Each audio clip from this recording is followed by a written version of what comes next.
पुढील कार्यक्रम प्रसारित करणारे आहेत जॉयसमेर मिनिस्ट्रीचे मित्र आणि भागीदार.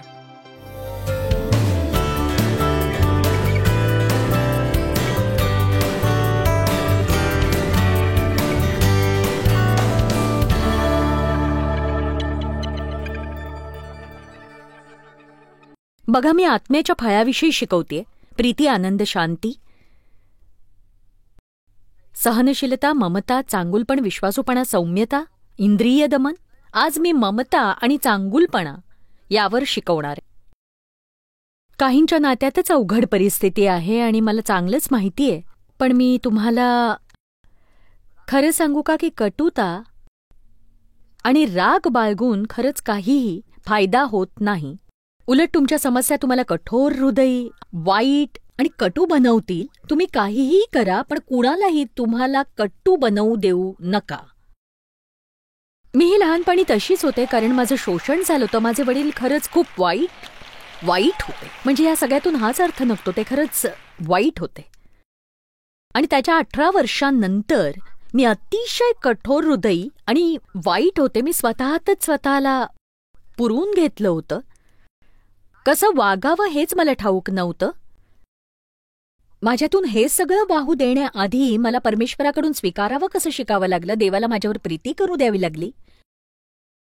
माझ्यासोबत सहनशील, दयाळू आणि कृपाळू आणि चांगलं होऊ देण्यासाठी त्याला वेळ द्यावा लागला मला. आणि मी तुम्हाला प्रोत्साहित करते की तुमच्या जीवनात देवाचा चांगुलपणा प्रकट होण्यासाठी रोज अपेक्षा करा आणि ते तुमच्यातून वाहील हाही निश्चय करा.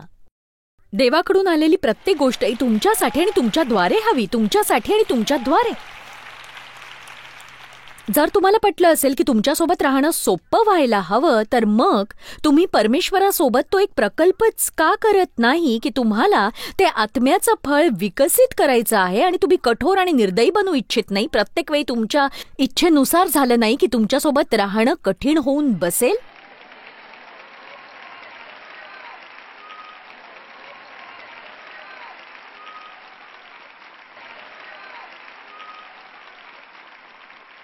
तुम्ही म्हणत असाल, अरे मला वाटलं की हिच्याकडून आज वचन ऐकायला मिळेल.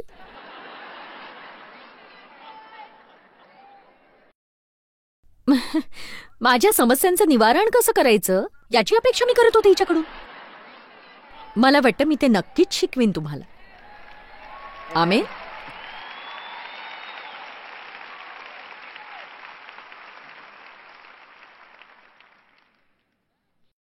मत्ताईमध्ये असं म्हटलं गेलंय की जा आणि शिका दया म्हणजे काय.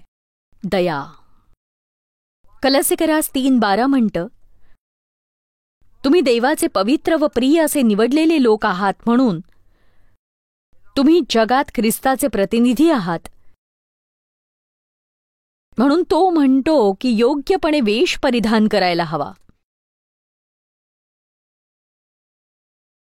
योग्य असा वेश परिधान करायला हवा. इथे तो बाह्य विषयाबद्दल बोलत नाहीये, तर तो तुमच्या मनोवृत्तीविषयी बोलतोय. तुम्ही जे पवित्र आणि प्रिय असे निवडलेले आहात, योग्य ती वागणूक धारण करण्याने दयाळू मनोवृत्ती, मायाळू भावना, स्वतःबद्दलच्या खोट्या समजुती, म्हणजे स्वतःबद्दल वाईट वाटून घेणे नाही, तर स्वतःला इतरांपेक्षा श्रेष्ठ समजू नका. आपण लोकांसोबत अयोग्य वागतो त्याचं एक कारण हे की आपण स्वतःला त्यांच्यापेक्षा श्रेष्ठ मानतो.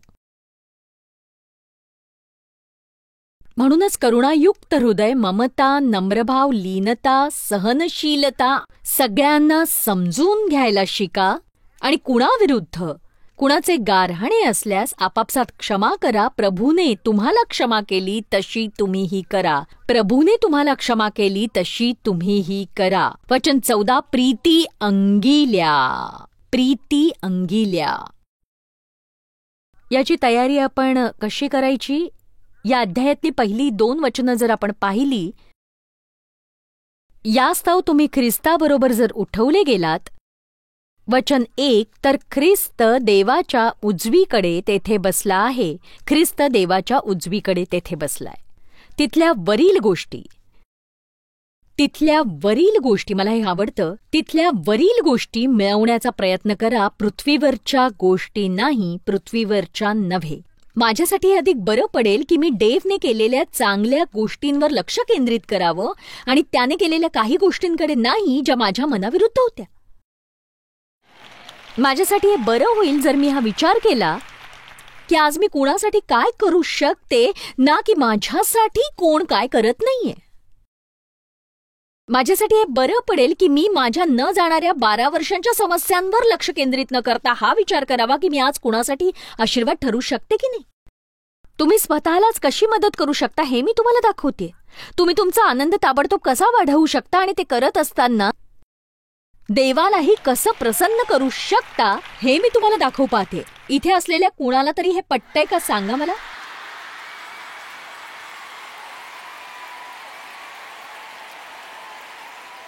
तुमचं मन केंद्रित करा, वरील गोष्टींवर तुमचं लक्ष केंद्रित करा. म्हणजे असं नाही की तुम्ही विचार करत बसायचा ढगांचा, देवदूतांचा, मोत्याच्या दरवाजांचा, सोनेरी रस्त्यांचा. बस झालं, अति आध्यात्मिक होऊ नका.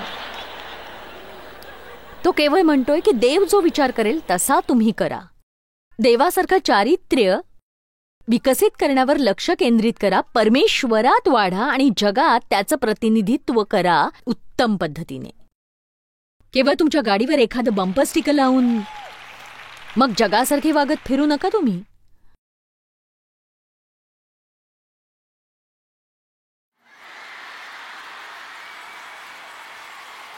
तुमची जर इच्छा असेल की देवाने तुमचा वापर करावा तर देवाच्या राज्यात पदोन्नतीचा झटपट मार्ग म्हणजे लक्ष केंद्रित करणं या आत्म्याच्या फळांवर. या आत्म्याच्या फळांवर. इस्रायली लोकांच्या प्रती मोशे सहनशील आणि ममताळू होता, जरी ते सगळे त्याला सतत दोष देत होते, बडबड कुरकुर करत होते. खरं तर त्याला ते करणं कसं जमतं कुणास ठाऊक. एक सांगू का, मला नाही वाटत मोशे नेहमीच तसा होता, पण तो तसा कसा झाला माहिती. त्याने 40 वर्ष अज्ञातवासात घालवली. आणि एका गोष्टीचं मला नवल वाटतं की त्या 40 वर्षांबद्दल बायबल आपल्याला काहीच सांगत नाही की त्याच्यात आणि देवात काय चाललं होतं, आणि बस इतकंच की देवाने त्याला त्या लोकांना मुक्त करण्यास सांगितलं. बायबल म्हणतं मोशे पृथ्वीवरचा सगळ्यात नम्र मनुष्य होता. तुम्हाला काय हळवं बनवतं सांगू तुम्हाला काय हळवं बनवतं ते? तुमच्या वैयक्तिक वेदना.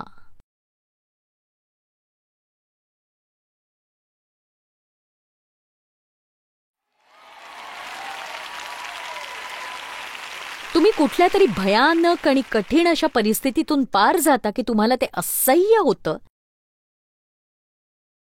आणि त्यातून बाहेर पडल्यावर तुम्ही अधिक हळवे बनता आणि तुम्ही सहज रडू शकाल. लवकर न दुखावण्याबद्दल तुम्ही दक्षता बाळगाल. तुम्ही लोकांना काय बोलाल याची दक्षता बाळगाल, आणि आपण लवकर विसरतो आणि पुन्हा निर्दयी बनतो. मग परमेश्वर आपल्याला आणखी एक डोस देईल. मोशेला त्या 40 वर्षात काय वाटलं मला माहित नाही, पण मला हे नक्की माहितीये की तो अतिशय परिवर्तित झालेला असा माणूस होता जेव्हा तो परत आला. आणि बघा, जेव्हा मिरियम आणि अहरोनाने त्याचा न्याय केला, मिरियमला कुष्ठरोग झाला कारण ती त्याच्या विरोधात बोलली होती, तेव्हा मोशेने प्रार्थना करून देवाकडे विनंती केली त्यांच्या क्षमेसाठी, आणि त्यानं त्यांच्या कृत्याची शिक्षा देऊ नकोस असं सांगितलं. आपण बहुधा अशी व्यक्ती असू की देव धर त्यांना, त्यांची तीच लायकी आहे.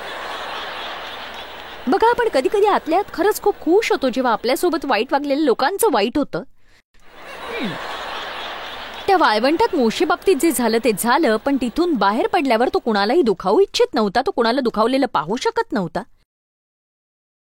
त्याला कुणालाही एकटं आणि दयनीय पाहण्याची इच्छा नव्हती. योसेफ असाच होता. आपण बायबलमधले जे महान स्त्री पुरुष पाहतो त्यांना हे विकसित करावं लागलं. रूथ आपल्या सासूच्या प्रती दयाळू होती. ती तिला सोडून आपल्या देशी परतू शकली असती आणि व्यवस्थित राहिली असती, पण ती म्हणाली, मी इथे तुझ्यासोबतच दारिद्र्यात राहीन, मी तुला एकटीला सोडणार नाही. अखेर रूथचा विवाह देशातल्या सगळ्यात श्रीमंत मनुष्याशी झाला. ख्रिस्त तिच्या रक्तात होता. देवाच्या लोकांसाठी मोशेने मुक्ती आणली. योसेफाला त्याच्या भावांनी गुलामीत विकलं, त्याच्याबद्दल खोटं बोलण्यात आलं, त्याच्याशी वाईट वागण्यात आलं, त्याला 13 वर्ष कैदेची शिक्षा झाली. त्याने न केलेल्या गोष्टीबद्दल कैदेत 13 वर्ष काय झालं माहीत नाही, पण मला इतकंच माहितीये की योसेफ जेव्हा बाहेर आला तेव्हा तो दयाळू होता, प्रेमळ होता, नम्र होता. त्याने आपलं उरलेलं जीवन लोकांच्या सेवेसाठी वापरलं आणि दुष्काळाच्या वेळी जेव्हा भाऊ त्याच्याशी नीट वागले नव्हते त्याने त्यांच्यासमोर येऊन नमन केलं आणि तो म्हणाला, माझ्या भावा, मी परमेश्वराच्या जागी आहे का? सूड घेणं माझं काम नाही. या, मी तुमची काळजी घेईन आणि आयुष्यभर तुमच्या सगळ्या गोष्टींची काळजी घेईन.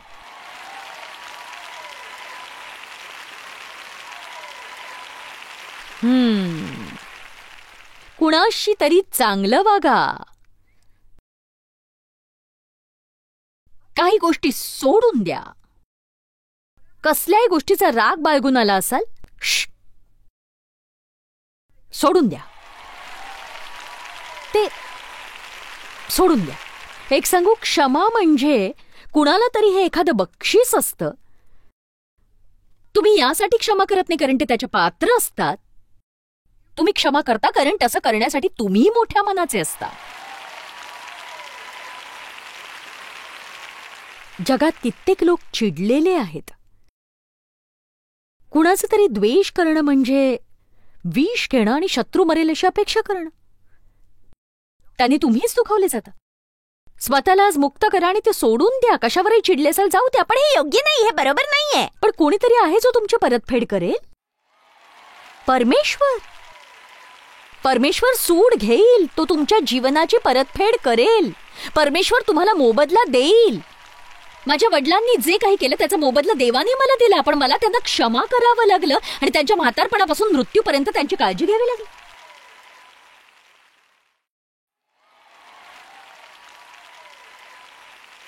त्यामुळे त्यांनी ख्रिस्ताचा स्वीकार केला, त्यांचा बाप्तिस्मा झाला, ते आज स्वर्गात आहेत हे मला माहिती आहे.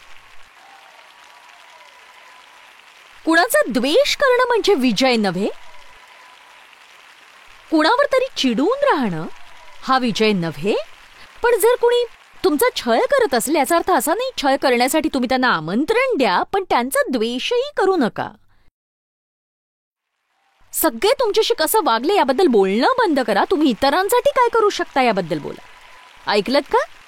सगळे तुमच्याशी कसं वागले याबद्दल बोलणं बंद करा. तुम्ही इतरांसाठी काय करू शकता याबद्दल बोलण्यात वेळ घालवायला शिका तुम्ही.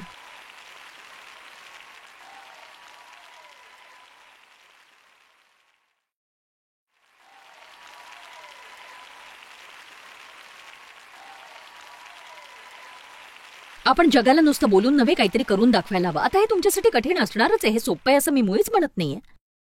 तुम्हाला दुखावलेल्या व्यक्तीला क्षमा करण्याचा निर्णय घ्या. असं होईल ते समोर येतील, तुम्हाला त्यांना थोबाडीत माराविषयी वाटेल. पण एक सांगू का तुम्हाला, की केवळ तुम्हाला वाटतं म्हणून तुम्ही वाईट व्यक्ती नाही. अयोग्य वाटत असतानाही योग्य तेच करण्यासाठी परमेश्वर तुम्हाला आमंत्रण देतोय. याच जागी पवित्र आत्म्याचं सामर्थ्य कार्य करतं. परमेश्वर आपल्याला सामर्थ्य देतो शत्रूंवर प्रीती करण्याचं, आपल्या दुखावलेल्यांसाठी प्रार्थना करण्याचं, पात्र नसलेल्या लोकांना आपल्या आयुष्यात पुन्हा स्वीकारण्याचंही. हे सांगतो तो आपल्याला. आपल्यासाठी काहीच न करणाऱ्या लोकांसाठी काहीतरी करायला सांगतो तो. तुम्हाला देवासारखं होता येतं. तुम्हाला देवासारखं वागता येतं. तुम्हाला अगदीच साधारण, तारण न झालेल्या अशा व्यक्तीसारखं वागायची गरज नाही. सैतानासारखं वागू नका, तर देवासारखं वागा ना तुम्ही.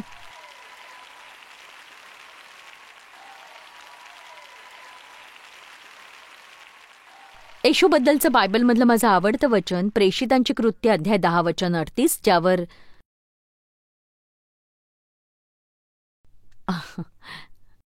आपण नजर टाकूया. मला ते आवडतं खूप.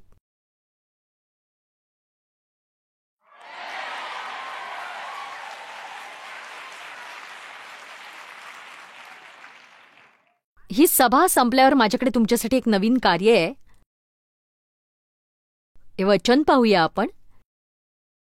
नासोरी येशूला देवाने पवित्र आत्म्याचा व सामर्थ्याचा अभिषेक केला. तो सत्कर्मे करत व सैतानाच्या सत्तेखाली असलेल्या सर्वांस बरे करीत फिरत असे. तो सैतानाच्या सत्तेखाली असलेल्या सर्वांस बरे करत फिरत असे, कारण देव त्याच्याबरोबर होता. देव होता त्याच्याबरोबर. मला या वचनात काय आवडतं सांगू का? येशू रोज उठून चांगलं तेच करत फिरत होता. आपण सगळे रोज सकाळी उठतो आणि काम करतो. आपण ख्रिस्ती जीवन अति गुंतवत जातो आणि आपण इतकं धार्मिक होण्याचा प्रयत्न करत असतो की त्यात आपण आपली धार्मिकता गमावतो. बघा, तुम्ही चर्चच्या कामात इतके व्यस्त असाल की परमेश्वराचं ऐकायला तुम्हाला वेळच नसतो. ऐकलत ना माझं? तो सत्कर्मे करत फिरत असे. सत्कर्मी. कुणाशी तरी चांगलं वागा, दया करा, पात्र नसलेल्या लोकांना क्षमा करा. द्वेष करत राग धरून तुमचं आयुष्य वाया घालवू नका. तुमचा अपमान करण्याआधीच तुम्ही त्या व्यक्तीला क्षमा करू शकता. नक्कीच. तो तुमचा अपमान करण्याच्या प्रक्रियेत असतानाच तुम्ही निश्चय करू शकता की मी तुला क्षमा करणार आहे. प्रीती सर्वोत्तमावरच विश्वास ठेवते. बहुधा तुम्हाला दुखावण्याचा त्यांचा हेतू नसेल. रोमकरास 12वा अध्याय पाहूया. तुम्ही ठीक आहात ना?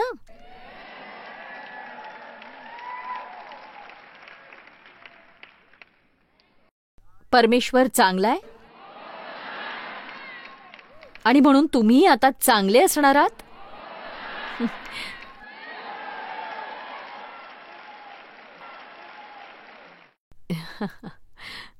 इथून बाहेर पडून कुणासाठी तरी तुम्ही चांगलं ठरणार म्हणून तुम्ही उत्साही नाही.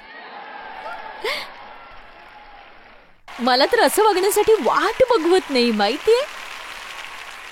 वचन 17.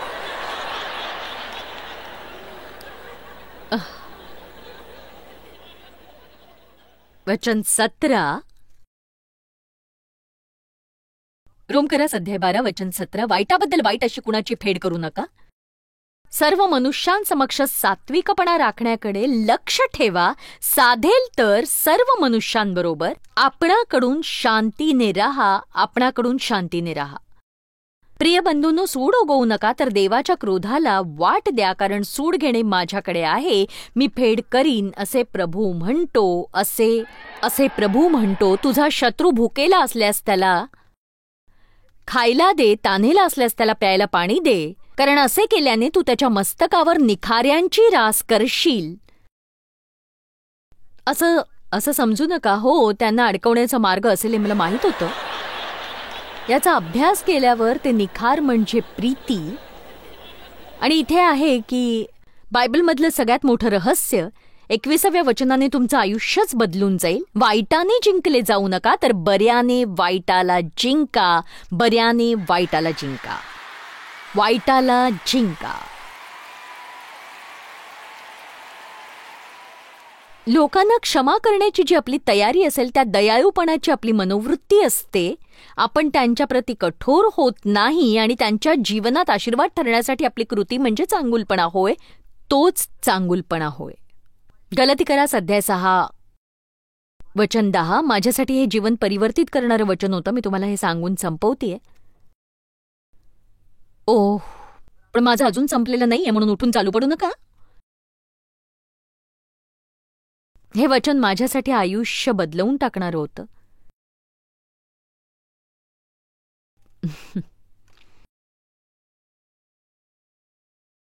तर मग आपणाला प्रसंग आहे त्याप्रमाणे आपण सर्वांचे व विशेषतः विश्वासबंधूंचे बरे करावे.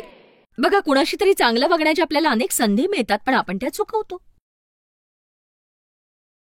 कारण त्याला कष्ट घ्यावे लागतात, थोडा त्याग करावा लागतो. मग आपण खूपच व्यस्त असतो, आपल्याकडे वेळ नसतो, किंवा ते काय बोलतात त्याकडे आपलं लक्षही नसतं. म्हणून जेव्हा प्रसंग किंवा संधी समोर येते, आपण सगळ्यांच्या प्रती चांगले वागू, केवळ त्यांच्या भल्यासाठी किंवा फायद्यासाठी नव्हे, तर त्यांच्या आध्यात्मिक भल्यासाठी आणि फायद्यासाठीही. आणि हे बघा, हे लक्षात घ्या, मला हे आवडतं. लक्ष द्या किंवा हेतुपूर्वक त्याकडे लक्ष ठेवा किंवा हेतुपूर्वक त्याकडे लक्ष ठेवा.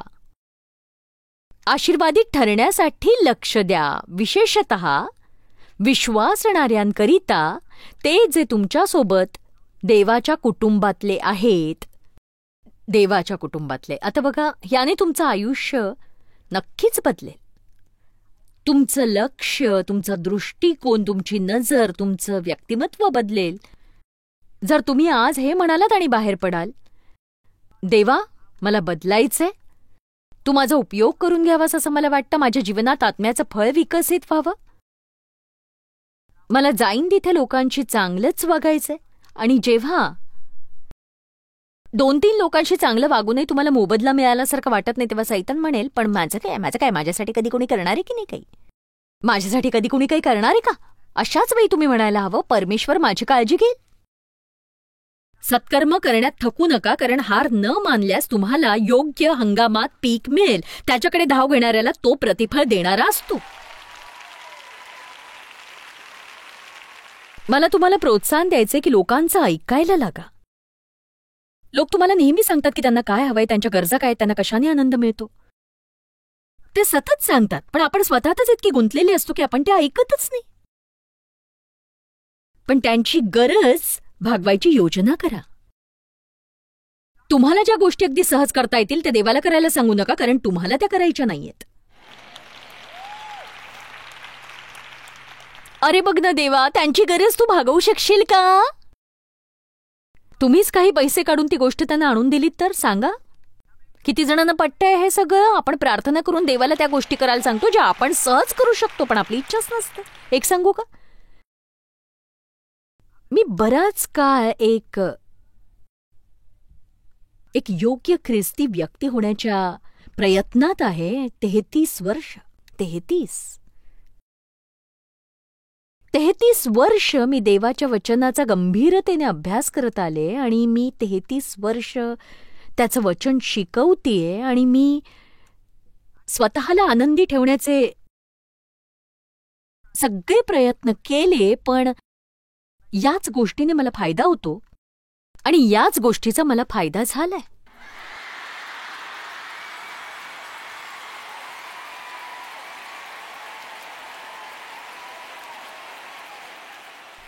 मी तुम्हाला ही नवी आज्ञा देतो की जशी मी तुमच्यावर प्रीती केली तशी प्रीती तुम्ही एकमेकांवर करा.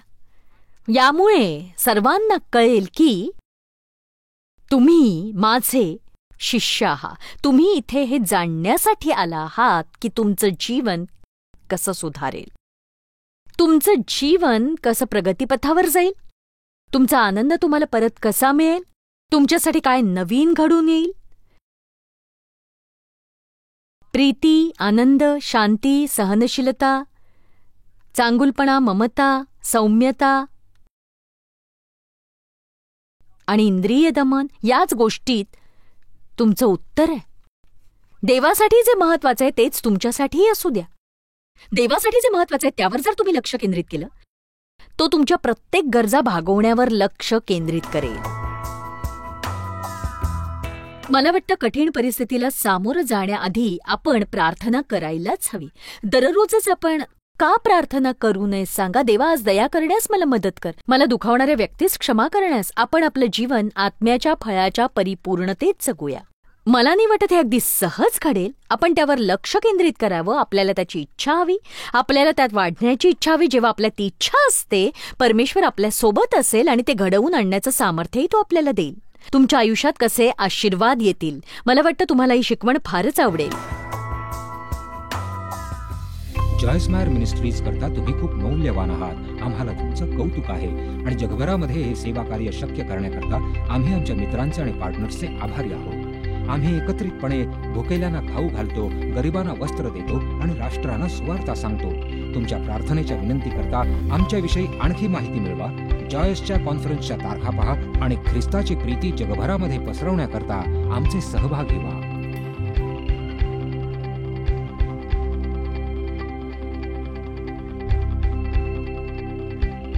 याचा सर्व खर्च जॉयस्मॅर मिनिस्ट्रीचे मित्र आणि भागीदार करत आहेत.